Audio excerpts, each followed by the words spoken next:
Some of us aren't in your tax bracket, big guy. Yeah, well, you spend a lot too, you know. You got That's a good quote. 3 kids in college and another in high school. I feel you on that. Good times. All good though. All good things. I got 4. Yeah. 3 in college and 1 in junior high school. That's crazy, man. I didn't realize all 3 were. I mean, those 3 were. I don't look that old, huh? 3 in college. Any of them go here? No. I don't think they get in here. No, I'm kidding. You don't have any full? They You didn't. gotta have some full, don't you? What's that? You gotta have some full, don't you? Not really. No. What's my what? Shoot, I'm trying to keep this one, man. Right. All right, we ready to go? Ready to go? Chip, can you just talk about Jacoby's progress in the first game to get ready for the season? Yeah. Where he is now?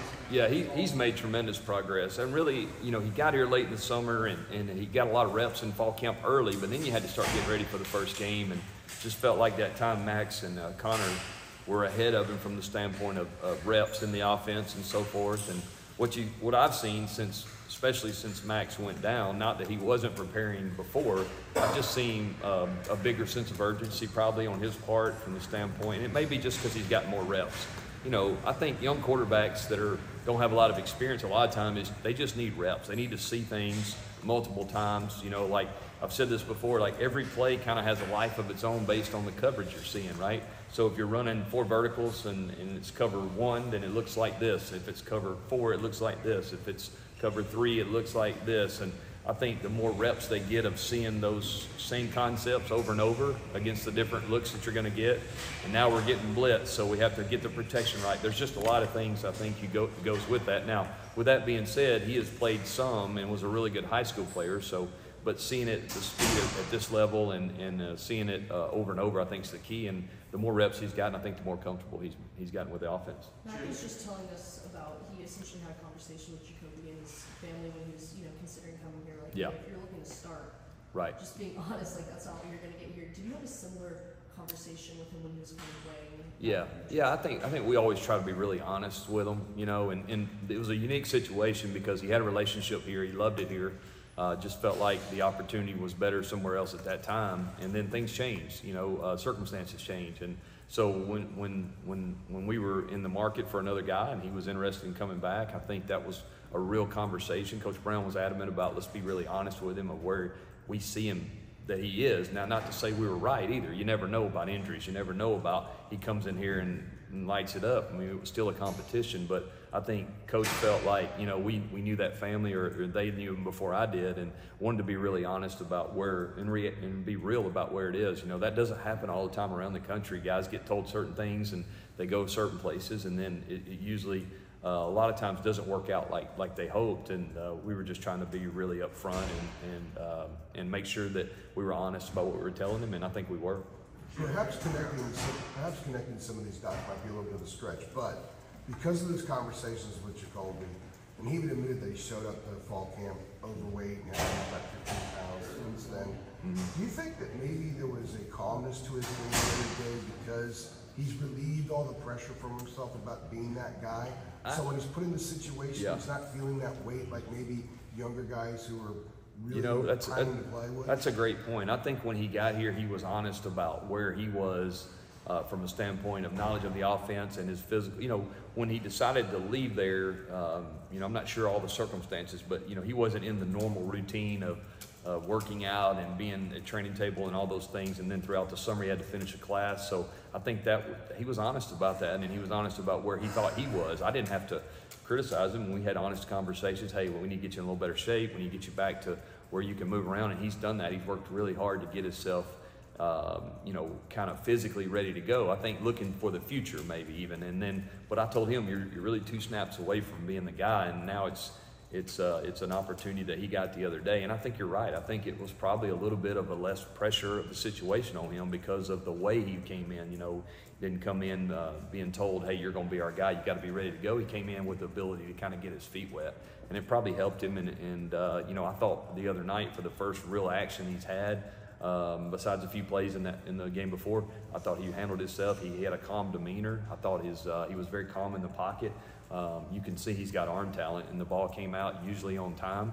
There's some things obviously he wants to clean up, but really for a first time out, I was pleased with what he did. Is there anything that he did the other day that kind of surprised you that maybe you hadn't seen or didn't anticipate? You're like, oh, okay, because he was in the battle 2 years ago here. Yeah. And I asked Mac earlier. He's obviously not that guy right now, not Right. yet anyway. So, Right. based on what you'd seen, you're like, hey, No, I mean, over the last couple of weeks, I've seen him do well in practice. I mean, he's still, especially the more reps, like, I think that's extremely important. When you're getting ready to play a game, you can't get everybody reps. So some of it we just hadn't seen a lot of because we were getting the other two guys reps. And the more reps he's got, I mean, the one thing that jumps out is his arm talent. He can really throw it. I mean, we understand that. But, are his eyes in the right place all the time? He's improved in that area, and the reps he's gotten, I think, has helped that. And I thought the way he handled himself was good. He didn't seem rushed. He didn't seem like he seemed very comfortable, and it was good to see that. And some of that may be because of the process he's had to go to get to where he was the other night. Chip, I was going to ask you exactly that. Yeah. About the poise in the pocket that it Yeah. seemed like he had with working through the progressions and not in lock on one guy. Yeah. I mean, you called him a young quarterback earlier, which I understand, but he's Yeah. kind of a young, old quarterback, Yeah. isn't he? Yeah, I think you're right. I mean, young from the standpoint if you just talk about number of snaps, Sure. but he is an older, mature kid that I think approaches it that way. I think his demeanor says that, and you're right. And I think we had good pass protection the other night too. I mean, the O-line did a nice job, our running backs did a nice job in protection. The tight ends are involved. So all the way around, I thought our protection was pretty solid. We didn't have a lot of free runners, which that makes it easier to sit in there and really read through. But yeah, I really thought that was probably, you asked me about what the most impressive thing was. I think that was it. The way he kind of just stayed calm and stayed in the moment and didn't rush things and tried to throw on time. I know he was probably gassed up early on. He overthrew a couple of deep balls that looked like it came out like a rocket, So he was probably really anxious, but I really thought he settled in and did some nice things. Chip, when you, Coach Brown was saying after the North Carolina Central game that you guys would look at every play between Connor and Jacoby independently and take notes and then sort of compare those notes on Sunday. Were there any places where you and Coach Brown or any of the other offensive coaches differed in your sort of evaluations of the game, or was it all sort of the same? Yeah, I think it's very similar. I think when you understand, when you know the play and you understand the details of where by coverage they should be looking and understand when you do that as coaches, that's kind of what our job is. I think when we go through the game together as an offensive staff, that's what we do. We go, hey, and every now and then there might be something, what, I thought he should have done this or should have done that, not necessarily with the quarterback, but O-line or every position. And you discuss those things. I think that's what you do as a staff. I think that's what makes staffs effective. We've got a lot of great coaches on our staff and resources, and so everybody has a part in it. Obviously, my name's on it, and I've got to be the final say. But at the end of the day, we work together, and I wouldn't say there's a whole lot of differences in opinion on anything. I think we were pretty simple the other night. We were, a lot of the plays we've been running for a long time, and kids make mistakes. They're young guys. We can't forget that, but we got to eliminate or really, have as few of those as possible to be more efficient on offense. And I think we all agree on that. How long has Corey Gaynor or Coach Gaynor been to this staff, taking a weight off your shoulders with Coach Clemens? Yeah, Coach Gaynor, he's been great. He's a good young coach, and he's going to be a really good coach. He's really smart. He's got a lot of intensity. One of the things that's hard for a young coach right after you play is to go ahead and, especially a place that you played, to transition into that role. I think he's done that really, really well so far. I think he's he's not one of those guys that is he's just really eager to learn. He's in all our meetings and wants to be well, and wants to be a good coach. And the thing I think is he's got some respect, right? He's got some street cred because of he was a good player. So the players automatically understand that, and I think he's got a bright future. Is it easier to call him Coach Gaynor right now? No, I still call him Corey right now. What went into the discussion that you had with Mac last week of putting Jacoby in for that third series? I know the week before, it kind of seemed like Connor was pretty set as the lead guy at that time. So what kind of went into that conversation with you? I just think as you look at trying to make your team better and get ready for what we know conference play is going to be a tough deal. I think you're just trying to maximize the offense and really, we need to be as good as we can be and be playing as well as we can. And you know, since we had a couple non-conference games, I think the thought was, hey, he's improved. He look better in practice. Let's get him some game reps and see what happens. And you know, the week before, Connor did some really nice things too, and they both have played well at times, and they both have things they need to improve on. But I think our job is to try to put the best guys on the field that give us the best chance to score points. And you know, I think we're still trying to figure that out. I think both guys will probably end up still playing. I just think, you know, we got to make sure that we kind of turn over every stone, so to speak, and try to make sure that we're maximizing our abilities on offense. To go over that a little bit, I know, like you said, the goal is to Yeah. play two where you can. How much can that, if at all, I guess, impact the quarterback's rhythm, so to speak? You know, as they go through a game, maybe they have it going, things like that. How does is there a gauge of, you know, how you adjust, you know, from I think what you try to do is you try to prep them in advance that, hey, we're going to play both guys, so that it's not a shock to anybody, and we've done that. And then, you know, I think some of it's just a gut feeling. You know, hey, if you feel like we're not moving the ball, maybe we need a shot in the arm. Another, you know, maybe a guy needs to come and watch for a series, and maybe he goes back in and he kind of gets a better. There's a lot of, I think, factors involved in that, but you know, I think that's something that there's not really a right or wrong answer. It's a lot of it's just a gut feeling and trying to figure out, you know, hey, do we need a spark or hey, simply we just want to play both guys and get guys live reps in the games, because you can't beat that experience. So do you go back to Connor as a starter with Jacoby ready to go? You know, I don't know if that's ready to say yet. You know, we need to practice this week and see how both respond. I think there's you know, I think there's merit to both those guys playing, to be honest. But we'll go through the week and see how it goes. Chip, hypothetical. Yeah. If we had, when we talked to you in camp, if we would have said, you know what, you're going to give Amarian Hampton 25 carries against North Carolina Central in the third game, would you have been like, man, that's probably too many for him? No, I mean, whatever it takes to win. I mean, I'm not really into hypotheticals like you are as much, but I think realistically, whatever it takes to win. I mean, you play 4 quarters for a reason. You know, we'd like to start faster. We'd like to do, but I think you got to tip your hat to North Carolina Central. They did a nice job, and we weren't able to. You know, they held the ball some on offense and did a good job with that. And then second half, they weren't able to move it much, and we got more opportunities. And I think our defense they were unbelievable in the second half and really gave us a lot of chances. And we got to make sure we continue to take advantage of those. We didn't score there in the third quarter a couple times and really should have. So that's something we're working through. But, you know, at the end of the day, Amarian, we know what kind of player he is, and he's going to be the focal point of our offense for sure. 2-part question here. Yep. How much experience do you have dealing with multiple quarterbacks, the kind of situation you guys have now?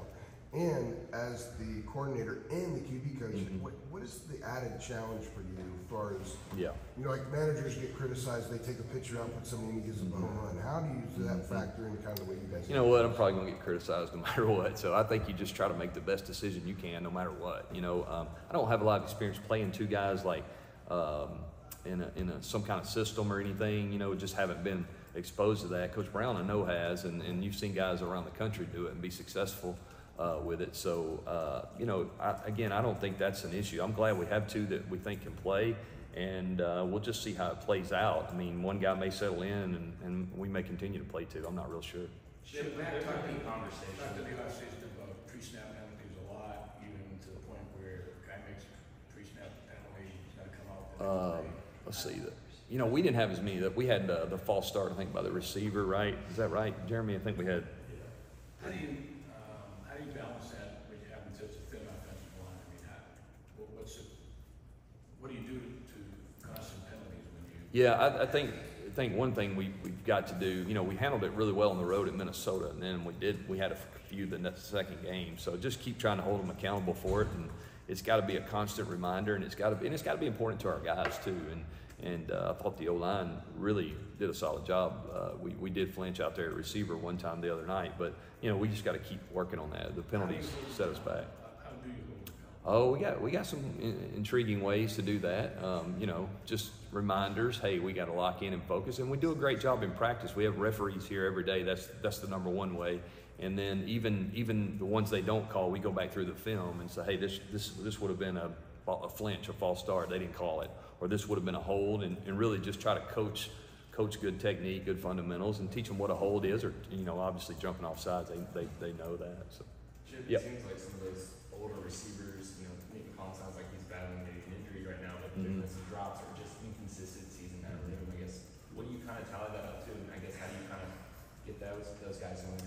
Yeah, I think that's a great question. I think the older guys missed a lot of time in spring and summer with different injuries recovering, so I think probably that's part of it. But I've got a lot of confidence in those guys, and we want to catch every ball and make a great throw on every throw. But it is a team game, and we have to help each other out. And when we got to give them opportunities. We overthrew several balls the other day, so.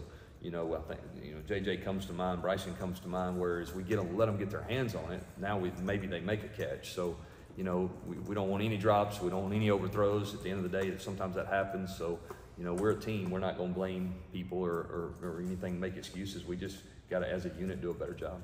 And I guess how close are some of those younger guys who got the extra reps in the spring, got some play there at the end to maybe some of those snaps, or are you getting more? Yeah, I think you've seen Christian really emerge. He's played a lot. He comes to mind.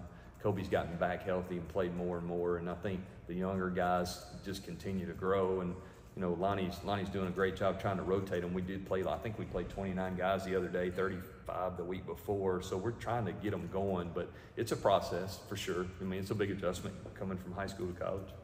Chip, thank you, Jeremy. Just real quick, your overview on JMU as you've started to look at them, what they present defensively, that type of stuff. Really impressed with them. I've never played these guys, but always heard about them and seen them from a distance. When I was in the Sun Belt, they weren't there yet, but know they got great tradition and great fan base that cares a lot about football, and you can see that it's a program, I think, on the rise, and new staff there, and he's got a great resume. Their head coach, he was successful where he was before. Very impressed with. They play extremely hard. They're well coached, and they got a lot of confidence, I'm sure, because they're a quality program. So we got our hands full. We're gonna have to really play well. We're going to have to play better than we played so far, I think, to win the football game, and got a lot of respect for what they do. All right. Right. Thanks. Appreciate it. Appreciate it.